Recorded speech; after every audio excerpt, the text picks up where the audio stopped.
Well, Hilary Clinton getting attacked from the left and right here by the GOP. Her health and her age are taking center stage. Hillary will be 69 years old in 2016, and some are questioning whether she'll be too old to run. Now, this despite the fact Ronald Reagan was 69 when he was elected president, and she's also fighting off questions as to whether or not she suffered brain damage as a result of a concussion back in 2012.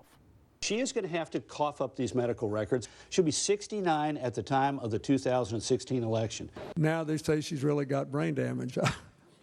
You think they're just if trying she does, then I must be in really tough shape because she's still quicker than I am.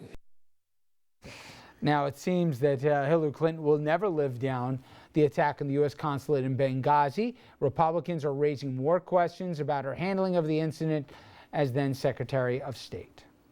She clearly bears responsibility for whatever the State Department did or didn't do. I don't think we've heard the last of it yet. I'm sorry. Whenever Dick Cheney talks about how foreign policy should work or not work, I just have trouble taking him seriously. But okay. I'm with you, Richard. Oh my God. I'm with you. And he on believes that it. That's the part that drives me crazy. Okay. Do you think, Jeannie, that privately the Clintons are like, yes, get all this crap out of the way now. Clear the field in terms of Benghazi and health stuff so we can answer it now on our terms and worry about the stuff we want to talk about in 15 and 16? Or is this, just a migraine of gigantic proportions for them? I think that they were probably better to get it off now than to wait. And you saw their response. You played Clinton's response, but her team's response was strikingly strong. They were prepared for this. So you have to think that it's better to get everything out now, right? That's the old lawyer's trick. Yeah. Get all the bad stuff out now and let the chips fall where they may. So, I thought Karl Rove raised an issue that, quite frankly, is a real issue in every race. Now, the RNC supported him. Inelegantly. The RNC chief supported him, Rance Priebus. Terrible name, by the way. But anyway, but other Republicans said completely out of line. I'm talking conservative pundits like the Bill Kristols, elected Republicans saying, no, way too far. And he got the facts wrong. But you know what? The one thing that did strike me that only a few people I've heard talk about is the fact one of Bill Clinton's comments to Gwen Ifill was the fact that she recovered for 6 months. That's longer than the Clintons had said before that she had to recover from whatever it was the month when she was out as Secretary of State. That to me was interesting. But, it's almost like Karl Rove took the punch for them because you haven't heard anything about that. All you've heard about how he said this thing, which was factually incorrect, and it doesn't seem like it's going to help the Republicans much. Cheap shot, Dominic, would they have said the same thing about a guy? What do you think? I think they would have said the same things about a male candidate. I think that the Republicans know that if Hillary Clinton gets in this race, there's almost no stopping her. And I don't understand how Karl Rove has any credibility. Election night. He's on Fox television telling the world that Mitt Romney is about to win. It was a blowout election.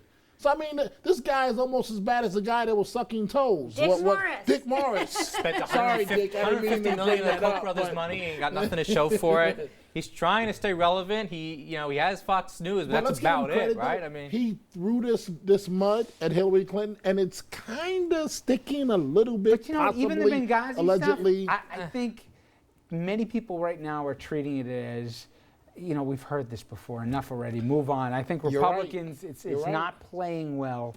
I think there's some people who still want more, but there's a fatigue of the story. But can we just say, in defense of Karl Rove, and I don't defend him often, but in defense of Karl Rove, midterm is about getting out your base. This Benghazi story stirs up the base. Clinton stirs up the base. So if that was his strategy, and I have no idea, it does stir up the base, and Dominic is right. It's gotten a lot of traction in the press.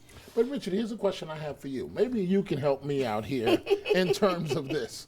He can. He's the man. From the cigar in the Oval Office to Lord knows whatever else. Like where you're going, but go ahead.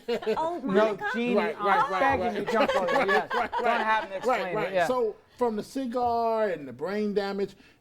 Richard, haven't we heard every possible allegation about the Clintons that we could possibly hear? Every time you think you've heard them all, as we know, there's something else out there. But There might be something else? oh, I don't know. I'm just saying. Well, hey, listen, we've heard remember Vince Foster? Remember? I mean, you can go on and on and on and on. The point is, I'm with you. She's going to run. And what do you think she is? And is kidding themselves. She's going to be tough to beat here. And I don't know that Karl Rove did Republicans any favors with this I'm one. glad you had Richard explain that. Is Monica's All right, book I still don't want to around? talk about cigars. All right, coming up next. What about blue dresses, You're Richard? going to like this. How about holograms? And of the King of stained Pop, blue yeah? dresses. He's interviewed the King of Pop. Well, I met him. I don't think you've done it lately. All right, it's the performance that everybody is talking about. If you didn't see the Billboard Music Awards and the hologram-like performance featuring none other than Michael Jackson, you're going to see a little bit of it yourself. And I'm going to ask the table whether this was really cool or just a little creepy.